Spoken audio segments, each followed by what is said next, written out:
Hello everyone, আমি বিতিশার রান্নাঘরে সবাইকে স্বাগত জানাচ্ছি। আজ যে রেসিপিটি শেয়ার করব সেটি হলো ঝিঙের খোসা বাটা। বাড়িতে ঝিঙে আনলে সাধারণত ঝিঙের রান্না হয় আর ঝিঙের খোসাটা ফেলে দেওয়া হয়। ঝিঙে যদি তাজা হয় তাহলে ঝিঙের খোসাটা ফেলে না দিয়ে এই রেসিপিটি বানিয়ে নিতে পারেন। তাহলে চলুন দেরি না করে রেসিপিটি দেখে নেওয়া যাক। আমি ঝিঙের খোসাগুলো ভালোভাবে ধুয়ে জল ঝরিয়ে রেখে দেব। কড়াইতে অল্প পরিমাণে জল গরম করতে দেব। জল গরম হলে দিয়ে দেব ঝিঙের খোসাগুলো।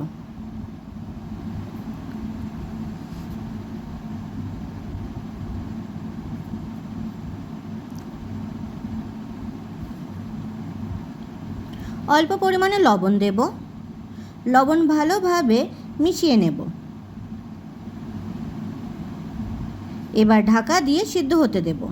কিছু সময় পর ঢাকা খুলে নেব। ঝিঙের খোসাগুলো একটু নাড়াচাড়া করে নেব।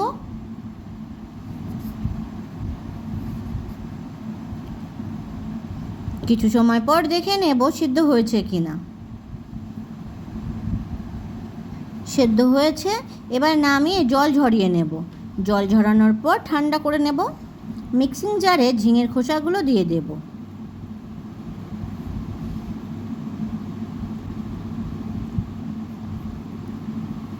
পেঁয়াজ দেব পরিমাণ মতো।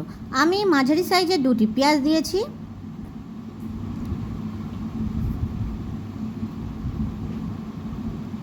রসুনের কোয়াগুলো ছোট, সেজন্য আমি 14-15টা রসুনের কোয়া দিয়েছি। আর দিয়েছি 5টা কাঁচা লঙ্কা।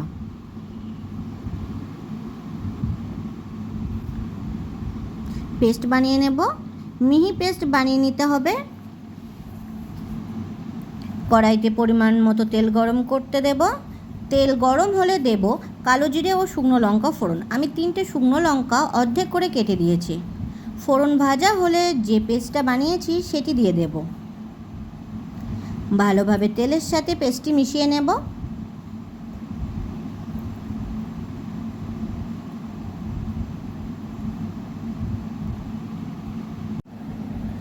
বারবার নাড়াচাড়া করব।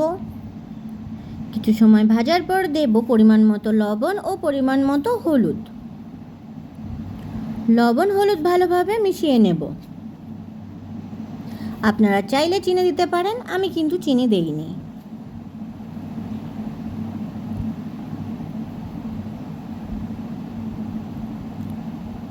কিছু সময় ভেজে নেব। বারবার নাড়াচাড়া করতে হবে যতক্ষণ না শুকনো শুকনো হয়ে যায়।